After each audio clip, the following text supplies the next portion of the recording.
सुबह का समय था। सुखिया घर के बाहर अपनी दुकान पर बैठा हुआ नोहा पीट रहा था। तभी वहां उसकी पत्नी रेशमा आई और बोली, अजी सुनते हो, कल अपने घर पर सिठानी आई थी और उन्होंने कहा कि उनको एक अच्छा सा चिमटा चाहिए। आप उनके लिए बना देंगे ना? हाँ हाँ, बना दूंगा, पर तुमने पैसे तो बता दिए ना। हाँ हाँ, उन्हें मैंने पैसे बता दिया है। वह कह रही थी जब वह चिमटा लेने आएंगे तब दे जाएंगी। ठीक है, तो मैं उनके लिए चिमटा बना देता हूँ। यह कहकर सुखिया सिठानी के लिए चिमटा बनाने लगा। सुखिया अपने परिवार का गुजारा लोहे का सामान बनाकर किया करता, पर कभी कभार उसे कोई काम नहीं मिलता, जिस वजह से वह काफी दुखी हो जाया करता। एक दिन सुखिया अपनी दुकान पर बैठा था। तभी वहां पर गांव का रमेश आया और बोला, अरे भैया, तुम्हारे पास लोहे की बाल्टी होगी, क्योंकि मुझे एक बाल्टी की जरूरत है। बाल्टी तो नहीं है, क्योंकि सामान अभी बिक नहीं रहा, इस वजह से लाया नहीं। अरे, मैं तो बाल्टी ही लेने आया था। अच्छा, कोई बात नहीं। वैसे तुम इतने परेशान क्यों लग रहे हो? क्या बताऊं, दुकानदारी हो ही नहीं रही है। इसी वजह से अब कोई भी लोहे का सामान नहीं लेता, सभी स्टील और फैंसी सामान खरीदने लगे हैं। ये बात तो सही कह रहे हो भैया, पर वो इतना मजबूत कहाँ होता है। चलो कोई नहीं, मैं चलता हूँ। यह कहकर रमेश वहां से चला गया और सुखिया अपनी दुकान पर ऐसे ही बैठा रहा। धीरे धीरे समय गुजर रहा था और एक दिन सुखिया ने कहा, ऐसा करता हूँ, गांव में घूम कर आता हूँ। अगर गांव में घूम घूम कर सामान बेचूंगा तो शायद कुछ सामान बिक जाए। यही सोचकर उसने कुछ सामान लिया और गांव में निकल गया। पर उस दिन उसकी बिल्कुल बिक्री नहीं हुई, जिस वजह से वह काफी परेशान हुआ। तभी उसने कुछ आदमियों की बातें सुनी। अरे पता है, बगल के गांव में बहुत भारी बाजार लगता है। वहां पर यह बाजार सिर्फ 1 महीने लगता है। क्या? ये तो बहुत अच्छी बात है। तो वहां पर तो बहुत सारे लोग आते होंगे। हाँ हाँ, बहुत सारी बिक्री और बहुत सारे लोग अपना सामान बेचने आते हैं, क्योंकि कहा जाता है वो बाजार बहुत ही बड़ा है। उन लोगों की बातें सुनकर सुखिया ने अपने आप से कहा, मैं इस बार बगल के गांव में जाऊंगा। यह कहकर सुखिया घर आ गया। रेशमा ने देखा सामान बिल्कुल नहीं बिका, जिस पर उसने कहा, अजी क्या हुआ, सामान नहीं बिका क्या? कहाँ बिक रहा है? कुछ बिक्री ही नहीं हो रही है। जब से हमारे गांव में शहरी सामान आने लगे हैं, तब से कोई भी लोहे का सामान नहीं खरीद रहा। आप परेशान मत होइए, कोई ना कोई उपाय तो जरूर होगा ना। हाँ हाँ, होगा क्यों नहीं। आज ही मैंने कुछ आदमियों से ये सुना है कि बगल के गांव में बहुत भारी बाजार लगता है। अगर मैं वहां चला जाऊं और सामान बेचूं तो शायद मुझे कुछ फायदा हो जाए। अरे वाह, यह तो बड़ी अच्छी बात है। फिर तो मैं भी आपके साथ चलूंगी, क्योंकि मैं भी आपकी मदद करना चाहती हूँ। नहीं नहीं, तुम घर पर ही रहना, क्योंकि मैं वहां पर 1 महीने के लिए जाऊंगा। वो बाजार 1 महीने के लिए लगता है। पर आप अकेले सब कुछ कैसे संभाल पाएंगे? अरे तुम चिंता मत करो, सब कुछ ठीक हो जाएगा। तुम आराम से घर पर रहना। यह सुनकर रेशमा थोड़ी परेशान हुई और इसके बाद सुखिया लोहे के बर्तन बनाने में लग गया। उसने लोहे के तरह तरह के बर्तन बनाए, क्योंकि वह इन सारे बर्तनों को उसी बाजार में ले जाना चाहता था। जब रेशमा ने यह सब देखा तो अपने मन में कहा, यह कितनी मेहनत कर रहे हैं, इनकी मेहनत रंग लाएगी या नहीं? हे भगवान, इनकी यह मेहनत रंग लाए और इनके सारे बर्तन बिक जाए। इसके बाद रेशमा भी काम करने लगी। अगली सुबह सुखिया जल्दी उठा और उसने रेशमा से कहा, सुनो, मैं बगल के गांव जा रहा हूँ। अब मैं ठीक 1 महीने बाद ही आऊंगा। अजी आप अपना ध्यान रखना, आप मुझे भी ले चलते तो अच्छा होता। मैं घर पर अकेली क्या करूंगी? अरे तुम घर पर रहकर घर का ध्यान रखना, मेरी फिक्र मत करो। वहां पर बहुत सारे व्यापारी होंगे। मैं सारे बर्तनों को बेचकर जल्दी ही वापस आऊंगा। ठीक है जी, आप आराम से जाना। इसके बाद सुखिया अपने सारी बर्तन लेकर वहाँ से चला गया। सुखिया को जाता देख पड़ोस की औरत मालती ने रेशमा से कहा, अरे बहन, तुम्हारी पति कहाँ चल दिए? ऐसा लग रहा है जैसे किसी काम से बाहर जा रही है। हाँ हाँ, वह काम से ही बाहर जा रही है। दूसरे गांव में बहुत बड़ा बाजार लगता है ना, अब मेरे पति वही दुकान लगाएंगे। यह तो बड़ी अच्छी बात है। वैसे भी यहाँ पर अब बिक्री उनकी ज्यादा अच्छी होती नहीं है। यही तो बात है, आपको तो पता ही है, जब से गांव में प्लास्टिक और स्टील ने कदम रखा है तब से हमारी बिक्री बहुत ज्यादा गिर गई है। अब क्या किया जाए, जमाने के साथ लोग भी तो बदल रहे हैं ना। हाँ बहन, यह तो बात है ही, पर हम लोगों को भी तो अपना गुजारा करने के लिए कुछ ना कुछ करना ही पड़ेगा। हाँ हाँ, यह भी तुमने बिल्कुल ठीक कहा। इसके बाद मालती वहां से चली गई। वहीं दूसरी तरफ सुखिया आराम से बगल के गांव में चला गया। चलते चलते वह काफी दूर आ गया। तभी अचानक उसके सामने एक बड़ा सा जंगल आया। जंगल को देखकर वह थोड़ा हैरान हुआ। अरे, बगल के गांव जाने के लिए मुझे जंगल पार करना पड़ेगा। मुझे तो पता ही नहीं था। सुखिया थोड़ा परेशान हो रहा था, क्योंकि आज से पहले वह कभी भी इस तरह जंगल में नहीं आया और उसने अपने आप से कहा, ये तो मुझसे बहुत बड़ी भूल हो गई। मुझे पहले पता कर लेना चाहिए था यहाँ जंगल है या नहीं। मैं तो सीधा बगल के गांव के लिए ही निकल गया। काफी देर सोचने के बाद सुखिया ने कहा, अब आ ही गया हूँ तो चला जाता हूँ, बस संभल कर जाना पड़ेगा। इसके बाद सुखिया जंगल के अंदर चला गया। वह इधर उधर देखते हुए आगे बढ़ रहा था कि कहीं कोई जंगली जानवर आ न जाए। उसे काफी ज्यादा घबराहट हो रही थी और उसने अपने आप से कहा, हे भगवान, ये जंगल कितना बड़ा है, जल्दी से पार हो जाए, क्योंकि मुझे बड़ा ही डर लग रहा है। सुखिया इधर उधर देख रहा था। उसे डर लग रहा था कि कहीं कोई चोर लुटेरा आ न जाए, क्योंकि ऐसे ही जंगलों में लुटेरे भी घुमा करते हैं। तभी अचानक उसकी नजर एक साधु पर गई, जो बेहोश पड़ा हुआ था। साधु को देखकर वह काफी ज्यादा हैरान हुआ। अरे, इस घने जंगल में ये साधु महाराज क्या कर रहे हैं? सुखिया उनके पास गया तो देखा वह बेहोश थे। होश में लाने के लिए उसने अपने आप से कहा, यहाँ कहीं पानी नहीं है क्या? लगता है मुझे पानी लाना पड़ेगा। यह कहकर सुखिया ने इधर उधर देखा और नदी ढूंढने के लिए निकल गया। कुछ ही दूरी पर आने पर उसे एक नदी दिखाई दी और वह पानी भरकर साधु के पास आ गया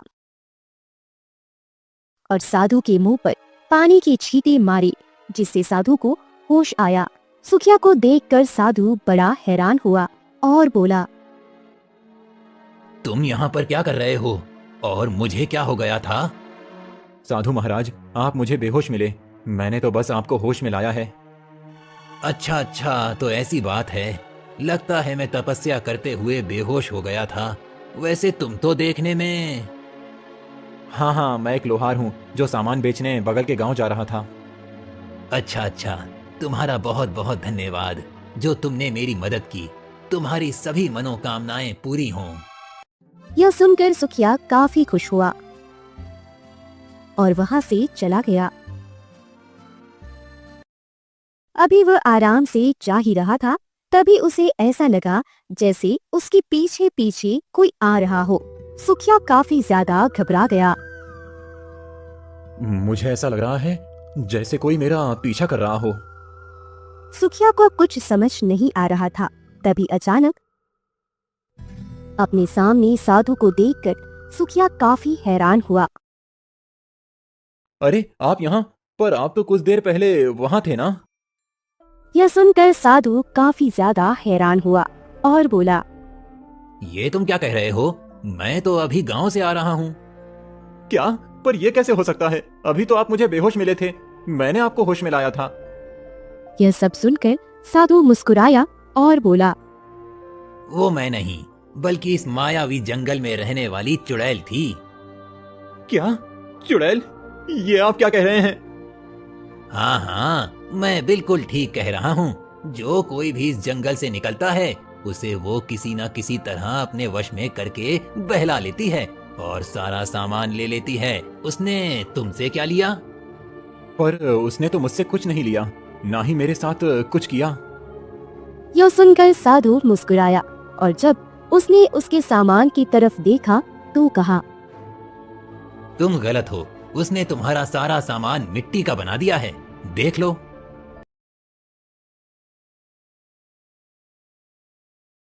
जब सुखिया ने अपने लोहे का सामान देखा तो वह हैरान हो गया, क्योंकि वह सब मिट्टी में बदल चुका था।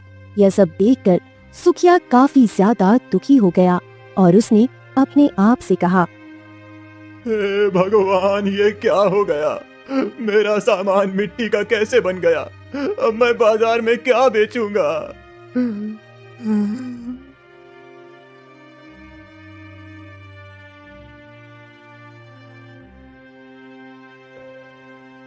मैंने तुमसे कहा था ना, वो चुड़ैल हर किसी से कुछ ना कुछ ले लेती है। अब मैं क्या करूं? मैं उस चुड़ैल से अपना सामान कैसे वापस पाऊंगा? आप मेरी मदद कीजिए ना। सुखिया काफी ज्यादा दुखी हो रहा था। सुखिया को इस तरह दुखी देखकर साधु ने कहा, तुम परेशान मत हो, मैं तुमसे जैसा कहता हूँ तुम वैसा करो। चुड़ैल तुम्हारा सारा सामान लौटा देगी। क्या आप सच कह रहे हो?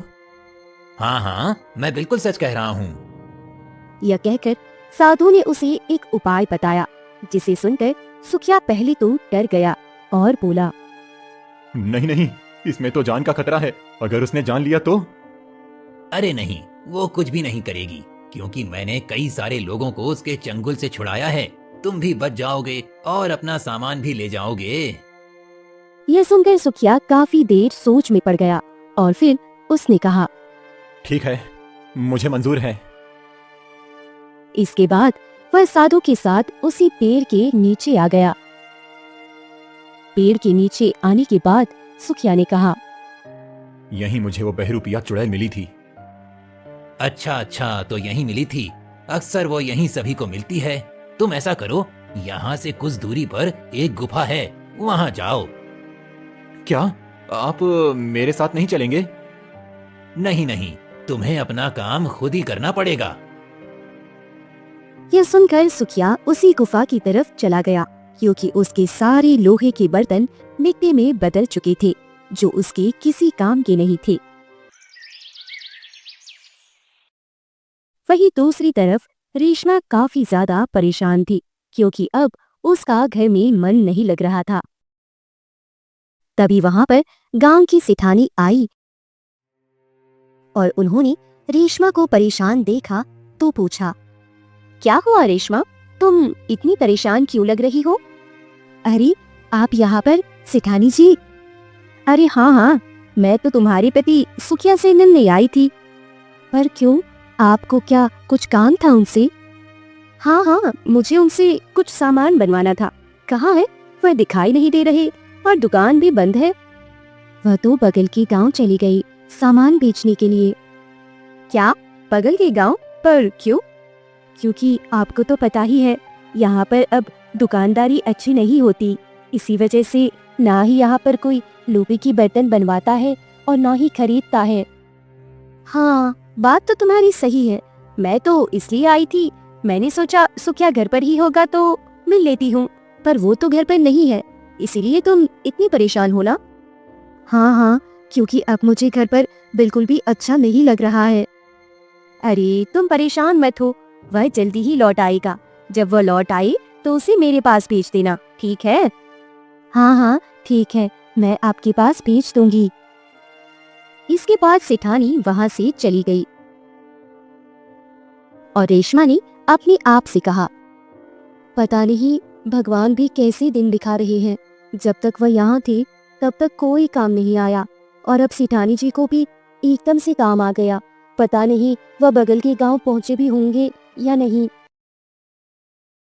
वहीं दूसरी तरफ सुखिया धीरे धीरे गुफा की तरफ जा रहा था, क्योंकि उसे हर हाल में अपने बर्तन चाहिए थे, क्योंकि अगर बर्तन ना मिले तो उसकी सारी मेहनत बेकार हो जाएगी। पता नहीं मैं कौन सी घड़ी से घर से निकला था। लगता है अभी मेरे दिन सही नहीं चल रहे हैं, इसी वजह से ये सब हो रहा है। तभी उसे वही गुफा दिखाई दी। गुफा को देखकर उसने कहा, साधु ने यही गुफा बताई थी। हे भगवान, मेरी रक्षा करना, गुफा के अंदर वो चुड़ैल ना हो। इसके बाद वह धीरे धीरे गुफा के अंदर गया। अंदर काफी अंधेरा था। तभी उसकी आंखें एकदम चमक गई, क्योंकि सामने बहुत सारा सामान रखा हुआ था, जिसमें उसके भी बर्तन थे। अपने बर्तनों को देखकर वह काफी खुश हुआ और बोला, अरे, ये बर्तन तो यहीं रखे हुए हैं, मुझे जल्दी से बर्तन लेकर जाना चाहिए।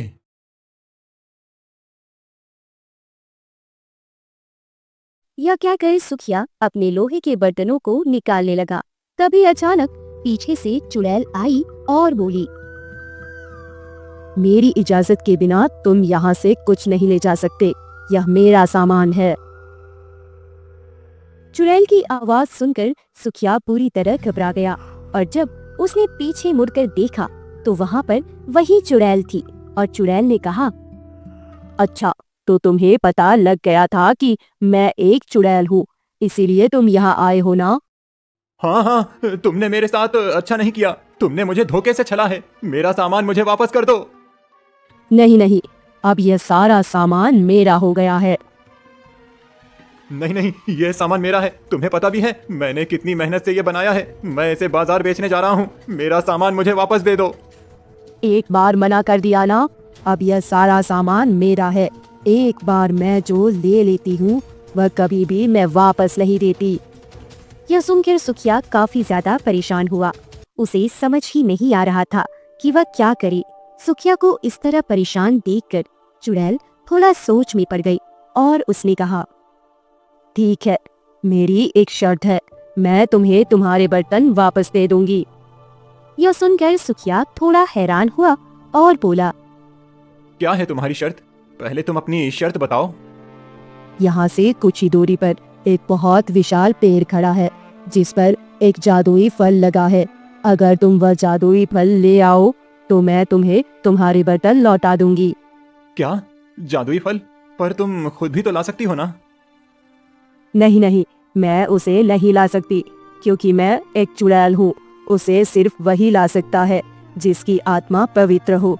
अगर तुम्हारी आत्मा पवित्र नहीं हुई तो तुम फल छूते ही मर जाओगे। यह सुनकर सुखिया और ज्यादा घबरा गया, क्योंकि वह इतनी जल्दी मरना नहीं चाहता था। और उसने चुड़ैल से कहा, ये तुम क्या कह रही हो? नहीं नहीं, मैं ये काम नहीं करूंगा। क्यों? क्या तुम्हें अपने ऊपर विश्वास नहीं? क्या तुमने कभी गलत काम किया है? नहीं नहीं, मैंने कभी गलत काम नहीं किया। तो फिर तुम मेरे लिए जादुई फल ले आओ और अपने बर्तन ले जाओ। यह सुनकर सुखिया फिर से सोच में पड़ गया, क्योंकि उसके सामने बहुत ही बड़ी समस्या थी। और उसने काफी देर सोचने के बाद कहा, ठीक है, मैं तुम्हारे लिए जादुई फल लाऊंगा, पर तुम मेरे साथ कोई चालाकी मत करना। नहीं नहीं, मैं कोई चालाकी नहीं करूंगी। तुम जाओ, जल्दी जाओ। इसके बाद चुड़ैल की बताई हुई पेड़ की तरफ सुखिया चला गया। काफी दूर आने पर उसे विशालकाय पेड़ दिखाई दिया। पेड़ को देखकर सुखिया काफी ज्यादा हैरान हुआ, क्योंकि वह पेड़ बहुत ही बड़ा था। अरे, ये पेड़ तो वाकई में बहुत बड़ा है, पर इस पर फल तो नजर नहीं आ रहा। तभी सुखिया की नजर एक सुनहरे रंग के फल पर पड़ी, जो काफी तेज चमक रहा था। उस फल को देखकर उसने कहा, लगता है ये वही फल है जो चुड़ैल के लिए ले जाना है, पर मैं इसे तोड़ूं कैसे?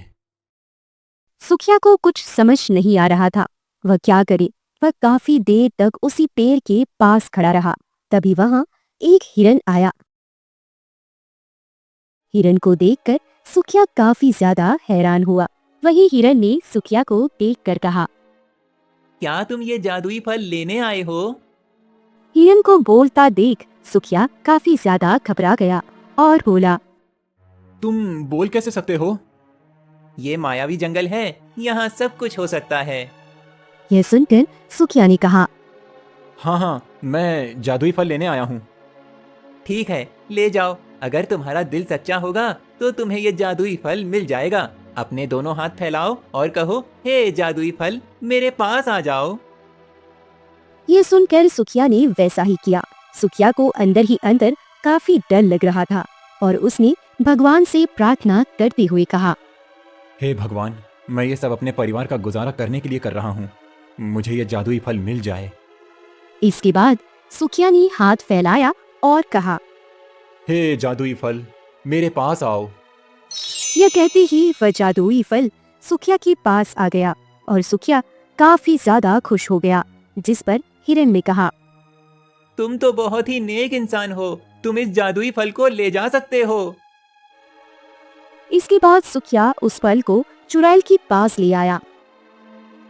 जादुई फल को देखकर चुड़ैल काफी खुश हुई और बोली, आज तक इस फल को कोई भी नहीं ला पाया। तुम वाकई में बहुत अच्छे इंसान हो। अब तुम मुझे मेरे बर्तन दे दो। दे दूंगी, पहले तुम मुझे फल तो दो। नहीं नहीं, पहले तो मुझे बर्तन दे दो। यह सुनकर चुड़ैल ने सुखिया के बर्तन वापस कर दिए। इसके बाद सुखिया ने उसे वह जादुई फल दे दिया। चुड़ैल जादुई फल को देखकर बहुत ज्यादा खुश हुई और उसने उस जादुई फल को खा लिया। जादुई फल खाते ही वह एक राजकुमारी में बदल गई। राजकुमारी को देखकर सुखिया काफी हैरान हुआ और बोला, अरे, तुम तो एक राजकुमारी हो। तभी वहाँ पर वही साधु आ गया। साधु को देखकर सुखिया बोला, साधु महाराज, ये तो एक राजकुमारी हैं। हाँ हाँ, मुझे सब कुछ पता है। क्या आपको पहले से ही पता था? हाँ, ये सब तो हमने इसीलिए किया जिससे राजकुमारी को श्राप से छुटकारा मिल सके। अभी तक कोई भी जादुई फल नहीं ला पाया था, पर तुम बहुत ही अच्छे इंसान हो। तुम्हारी वजह से राजकुमारी श्राप से मुक्त हो गई। ये सुनकर सुखिया काफी ज्यादा खुश हुआ और उसने कहा, अच्छा ठीक है, अब मैं जा रहा हूँ।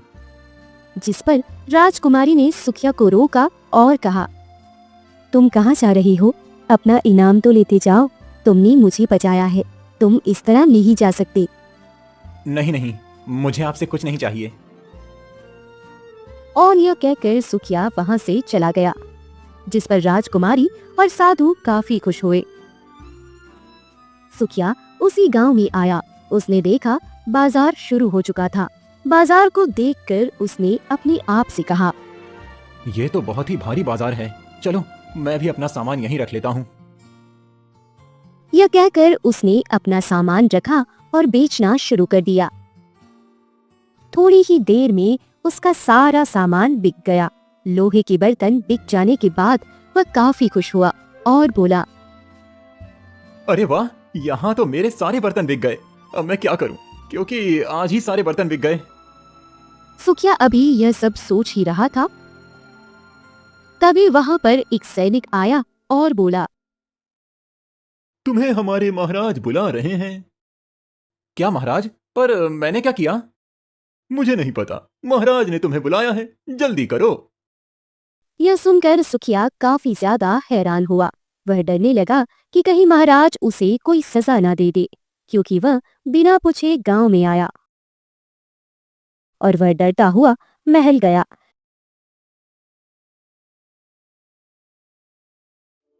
राजा ने सुखिया को देखा तो कहा, आओ आओ, तुम्हारा ही इंतजार था। क्या हो गया महाराज? आपने मुझे इस तरह क्यों बुला लिया? क्या मुझसे कोई भूल हो गई? अरे नहीं नहीं, तुमसे कोई भूल नहीं हुई है। मैंने तो तुम्हें यहाँ पर किसी काम से बुलाया है। क्या काम से? पर आपको भला मुझसे क्या काम होगा? मैं तो एक गरीब लोहार हूँ। हाँ हाँ, वो तो पता ही है, पर मुझे मेरी बेटी कई सालों बाद वापस मिली है और ये सब तुम्हारी वजह से ही हुआ है। यह सुनकर सुखिया काफी हैरान हुआ।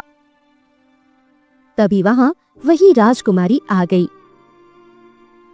राजकुमारी को देखकर सुखिया सब समझ गया कि यह इन्हीं की बेटी है। इस पर राजा ने कहा, मेरी बेटी 5 वर्ष पहले अचानक जंगल से गायब हो गई थी।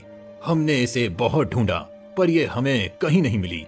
पर आज उसने बताया कि तुमने इसे श्राप से मुक्ति दिलाई है। हाँ हाँ महाराज, राजकुमारी बिल्कुल ठीक कह रही हैं। मैंने ही इन्हें श्राप से मुक्ति दिलाई। ये तो बहुत अच्छी बात है।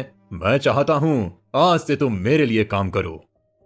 यह सुनकर सुखिया थोड़ा हैरान हुआ और बोला, मैं कुछ समझा नहीं महाराज, मैं तो एक लोहार हूँ। हाँ हाँ, इसीलिए तो तुम एक लोहार हो। तुम्हें लोहे की अच्छी परख है, इसीलिए मैं चाहता हूँ तुम हमारे लिए औजार बनाओ, तलवार बनाओ, जिससे हम अपने शत्रुओं पर विजय हासिल कर सकें। क्या तुम मेरे यहाँ पर काम करोगे? यह सुनकर सुखिया काफी ज्यादा खुश हो गया। उसे नहीं पता था कि उसे महल में इस तरह काम मिल जाएगा और उसने कहा, हाँ हाँ, क्यों नहीं, मुझे मंजूर है महाराज। इस पर राजकुमारी ने कहा, पर इसके बदले तुम्हें कुछ और भी बात माननी पड़ेगी। यह सुनकर सुखिया थोड़ा हैरान हुआ और बोला, अब कौन सी बात माननी पड़ेगी राजकुमारी? तभी राजकुमारी ने एक सैनिक से एक थैली मंगवाई, जिसे सुखिया की तरफ बढ़ाते हुए कहा, इस थैली को तुम्हें लेना पड़ेगा। क्या? पर इस थैली में क्या है राजकुमारी? यह तो तुम्हें खुद ही खोलकर देखना पड़ेगा। यह कहकर राजकुमारी ने सुखिया को थैली दे दी। वहीं दूसरी तरफ रेशमा अपने घर में उदास बैठी हुई थी। उसकी अपने घर में बिल्कुल भी मन नहीं लग रहा था और वह बार बार दुकान की तरफ देख रही थी। पता नहीं यह कब लौट कर आएंगे। 2 दिन हो गए हैं, पर ऐसा लग रहा है जैसे पता नहीं कितने दिन हो गए हो। रेशमा काफी ज्यादा उदास थी। तभी उस गांव में वही साधु आया। साधु ने जब रेशमा को इतना उदास देखा तो कहा, क्या हुआ बेटी, तुम इतना उदास अपने दरवाजे पर क्यों बैठी हो? कुछ नहीं महाराज, मेरे पति दूसरे गांव गए हैं। पर क्यों, ऐसा क्या हो गया जो उन्हें इस तरह जाना पड़ा? वह एक लोहार है और बर्तन बेचने के लिए दूसरे गांव गए हैं। अब वह 1 महीने के बाद लौट कर आएंगे, इसलिए मेरा मन नहीं लग रहा है। अच्छा अच्छा, ऐसी बात है। तुम चिंता मत करो, वो जल्दी ही लौट आएगा। यह सब सुनकर रेशमा थोड़ी हैरान हुई और बोली, क्या? यह आप क्या कह रहे हैं साधु बाबा? जब तक सारा सामान नहीं बिकेगा तब तक वह कैसे लौटेंगे? मैंने कह दिया ना, वो जल्दी ही लौट आएगा। तुम परेशान मत हो और उसके लौटने के लिए अच्छे अच्छे पकवान और घर को अच्छी तरह से तैयार कर लो, क्योंकि अगर भगवान ने चाहा तो वो कल सुबह ही आ जाएगा। साधु के मुंह से ऐसी बात सुनकर रेशमा काफी ज्यादा हैरान हो रही थी। उसे तो कुछ भी समझ नहीं आ रहा था कि साधु बाबा ऐसा कैसे कह सकते हैं, और उसने साधु से कहा, बाबा, पर आप इतने यकीन से कैसे कह सकते हैं? क्या आपको मेरे पति मिले थे? हाँ हाँ, यही समझ लो कि तुम्हारा पति मुझे मिला था और अब उसकी जिंदगी बदलने वाली है। यह कहकर साधु वहां से चले गए। वह दूसरी तरफ जब सुखिया ने थैली खोली तो उसमें बहुत सारी स्वर्ण मुद्राएं थी, जिन्हें देखकर सुखिया ने कहा, अरे, इसमें तो स्वर्ण मुद्राएं हैं। हाँ हाँ, मुझे पता था तुम मेरे राज्य में ही जा रही हो, इसलिए मैंने फिर तुमसे ज्यादा कुछ कहा ही नहीं, क्योंकि तुमने इनाम नहीं लिया, इसलिए तुम्हें यह लेना ही पड़ेगा। पर मैं ये कैसे ले सकता हूँ? अरे ले लो, जब राजकुमारी इतने प्यार से दे रही हैं। ये सुनकर सुखिया काफी ज्यादा खुश हुआ। उसने कहा, अच्छा, तो अब मुझे इजाजत दीजिए, क्योंकि मेरी पत्नी घर पर मेरा इंतजार कर रही है। मैं अपनी पत्नी को लेकर आपके महल जरूर आऊंगा। हाँ हाँ, क्यों नहीं। तुम अपनी पत्नी को लेकर आओ और फिर हमारे महल में आराम से रहना और आराम से हमारे यहाँ काम करना, क्योंकि आज से तुम हमारे खास लोहार हो। यह सुनकर सुखिया काफी खुश हुआ और वहां पर चला आया। अगली सुबह रेशमा घर के बाहर खड़ी होकर अपने पति का इंतजार करने लगी, पर काफी देर हो गई, अभी तक सुखिया लौट कर नहीं आया। जिस पर रेशमा ने कहा, लगता है वह नहीं आएंगी। साधु महाराज झूठ बोल रहे थे। यह कहकर जैसे ही वह घर के अंदर जाने ही वाली थी, वैसे ही उसे सुखिया दिखाई दे गया। अपने पति को देखकर वह काफी खुश हुई और बोली, अजी आप इतनी जल्दी आ गए? हाँ हाँ, क्योंकि सारा सामान बिक गया। क्या? यह तो बड़ी अच्छी बात है, इतनी जल्दी सारा सामान बिक गया। हाँ हाँ, मुझे भी उम्मीद नहीं थी। और तुम्हें पता है, मुझे उस राज्य के राजा ने अपने यहाँ पर खास लोहार बनाया है। अब हम लोग महल में रहा करेंगे। यह सुनकर रेशमा काफी ज्यादा खुश हुई और बोली, पर यह सब हुआ कैसे? और आपको पता है, कल एक साधु आए थे, वह कह रहे थे कि तुम्हारा पति जल्द लौट आएगा, और उनकी बात देखो सच हो गई। क्या साधु आए थे? जरूर वही साधु होंगे जिन्होंने मेरी मदद की। इसके बाद सुखिया ने रेशमा को सारी बात बताई, जिसे सुनकर रेशमा काफी हैरान हुई और बोली, मुझे नहीं पता था आपके साथ ऐसा हो गया। अरे जो कुछ हुआ अच्छा ही हुआ, क्योंकि इससे हमारी किस्मत बदल गई। अब हम झोपड़ी से महल में पहुंच जाएंगे।